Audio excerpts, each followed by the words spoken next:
यह कहानी है भारत के एक सबसे बड़े white collar scamster Abdul Karim Telgi की। अब्दुल का जन्म 25 अगस्त 1961 में खानापुर कर्नाटका में हुआ था। अब्दुल के पिता जो इंडियन रेलवेज में काम करते थे, उनका कम उम्र में इंतकाल हो जाने की वजह से अब्दुल के परिवार की आर्थिक स्थिति बहुत बिगड़ गई थी। अब्दुल, जिसे पढ़ने लिखने का शौक था, वो ट्रेन में फल और सब्जियां बेचकर अपनी इंग्लिश मीडियम की पढ़ाई पूरी करने लगा। वक्त के साथ सऊदी में जब तेल का खदान में काम करने भारत से लेबर जाने लगे, तब अब्दुल ने भी ज्यादा पैसे कमाने वहां जाने का फैसला किया। पर यह पैसे काफी नहीं थे जो अब्दुल की जिंदगी बदल देते या उसे वो ऐश और आराम देते जो वो चाहता था। 7 साल की नौकरी के बाद अब्दुल अपने मास्टर प्लान के साथ सऊदी से भारत लौट आया। सऊदी में रहने के दौरान अब्दुल को एहसास हुआ सऊदी में लेबर की जरूरत है और भारत से इन लेबर को जाने अगर पासपोर्ट मिल जाए तो वो अच्छा पैसा बना सकता है। इसी मकसद के साथ अब्दुल फेक पासपोर्ट के बिजनेस में घुस गया और अपनी कंपनी अरेबियन मेट्रो ट्रैवल्स भी बना ली। पर अब्दुल यहाँ ठहरने वाला नहीं था, उसे और बड़ा बनना था, उसे और आगे जाना था। अब्दुल की किस्मत से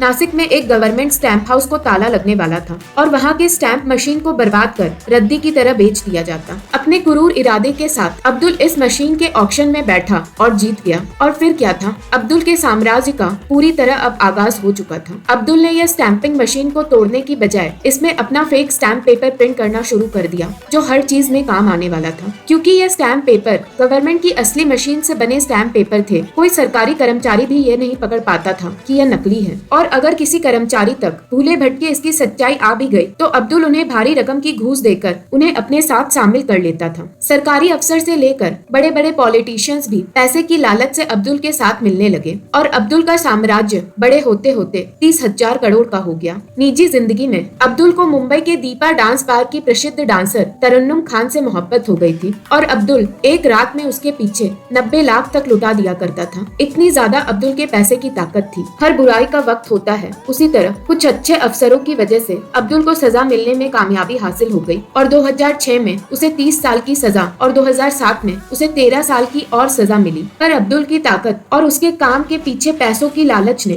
कुछ वक्त तक उसके कारोबार को उसके कर्मचारी उड़ान देते रहे। अब्दुल को 202 करोड़ का जुर्माना भी लगाया गया और अब्दुल इस सजा से कभी बाहर नहीं आ पाया। उसकी सजा पूरी होती उससे पहले ही शारीरिक बीमारियों ने 2017 में अब्दुल की जान ले ली। इसके साथ अब्दुल की सजा भी अब माफ हो गई थी। अब्दुल के साथ मिले लोगों ने इस सजा का किस हद तक जुर्माना भरा यह कहना मुश्किल होगा, क्योंकि ज्यादातर पुख्ता सबूत न होने की वजह से रिहा हो चुके थे।